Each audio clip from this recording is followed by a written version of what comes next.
नमस्कार. आजच्या या व्हिडिओमध्ये आपण मशीन लर्निंगचे मॉडेल्स पाहणार आहोत. सर, आपला हा व्हिडिओ bankingbrother.com द्वारे स्पॉन्सर केला गेलेला आहे.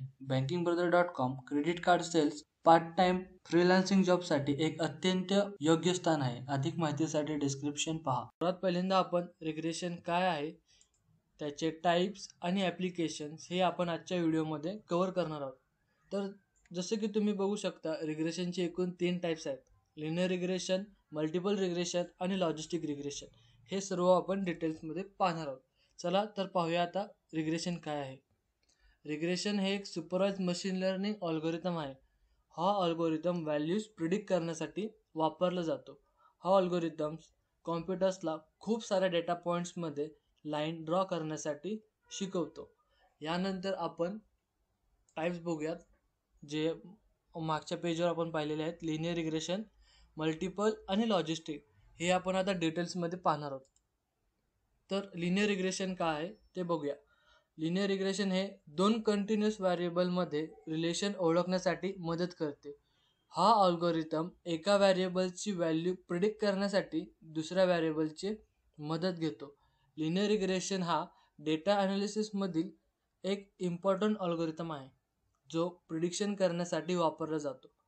लिनियर रिग्रेशनच्या लाईनचं इक्वेशन आपण हे पाहू शकतो, y = a + bx.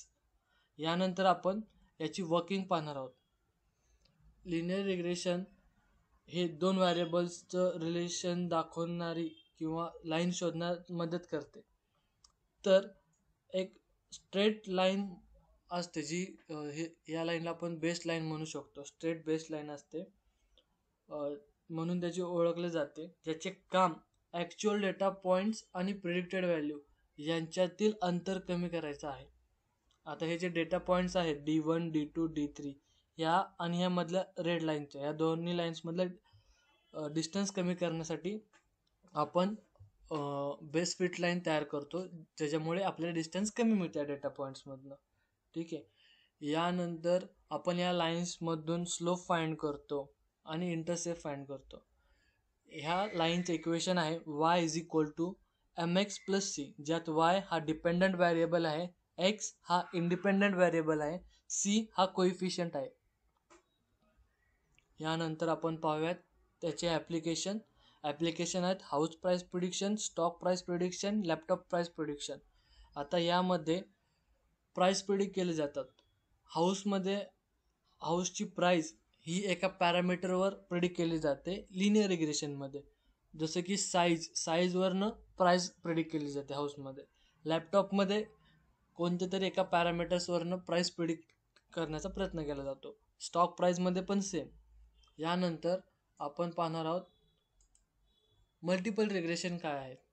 Multiple regression हा साध्या लिनियर रिग्रेशनचा एक्सटेन्शन आहे, ज्यात मल्टिपल इंडिपेंडंट व्हेरिएबल असतात.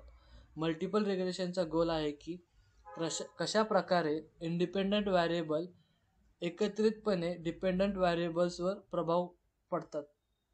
y = mx1 m2x2 + c हे या लाईनचे इक्वेशन आहेत. यातले x हे इंडिपेंडंट व्हेरिएबल आहेत. मल्टिपल, जसं आपण लिनियर रिग्रेशनमध्ये पाहिले की एक डिपेंडंट व्हेरिएबल होता, ह्याच्यात मल्टिपल डिपेंडंट व्हेरिएबल आहे. म्हणजे थोडक्यात जर हाऊस प्राईसचं पाहायला गेलं तर त्यामध्ये एक व्हेरिएबल नाही तर खूप साऱ्या मल्टिपल व्हेरिएबल्सवर त्या हाऊसची प्राईस प्रिडिक्ट असते, म्हणजे डिपेंड असते. तर याच्यानंतर आपण ह्याचे ॲप्लिकेशन बघूया, कुठे कुठे यूज करू शकतो. एज्युकेशनमध्ये करू शकतो, हेल्थ केअरमध्ये करू शकतो आणि मार्केटिंगमध्ये पण करू शकतो. यानंतर लॉजिस्टिक रिग्रेशन काय आहे ते पाहूया.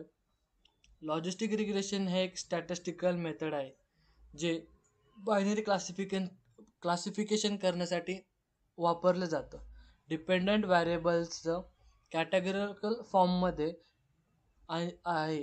डिपेंडंट व्हेरिएबल हा कॅटेगरिकल फॉर्ममध्ये आहे आणि त्याचे फक्त 2 आउटकम येत असतात.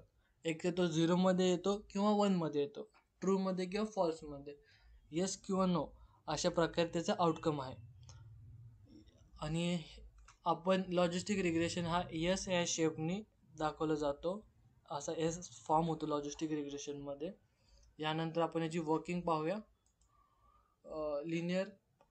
लॉजिस्टिक रिग्रेशनमध्ये इनपुट्सच्या वैशिष्ट्यांच्या आधारे लिनियर रिग्रेशनचा वापर करून व्हॅल्यूज काढल्या जातात. यानंतर आपण सिग्मॉइड फंक्शनचा वापर करून इनपुट व्हॅल्यूजला 0 आणि 1 च्या फॉर्ममध्ये ट्रान्सफॉर्म करतो. नंतर आपण एक थ्रेशोल्ड व्हॅल्यू सेट करतो आणि त्या व्हॅल्यूचा वापर करून इनपुट व्हॅल्यूजला कॅटेगराईज करतो. जसे की जर समजा आता आपण इथे थ्रेशोल्ड व्हॅल्यू 0.5 दिली आणि एखादी व्हॅल्यू जर 0.5च्या खाली असेल तर ती 0ला बिलॉंग करेल. जर 0.5च्या वर असेल, ग्रेटर असेल तर ती 1ला बिलॉंग करेल. यानंतर आपण लॉस फंक्शनचा यात वापर करतो जेणेकरून आपण ह्या मॉड्यूलमधला लॉस कमी करता यावा म्हणून. त्यानंतर आपण कुठे वापरू शकतो? सायबर सिक्युरिटीमध्ये, क्लायमेट चेंज प्रिडिक्शनमध्ये आणि रेकमेंडेशन सिस्टममध्ये याचा आपण वापर करू शकतो. धन्यवाद.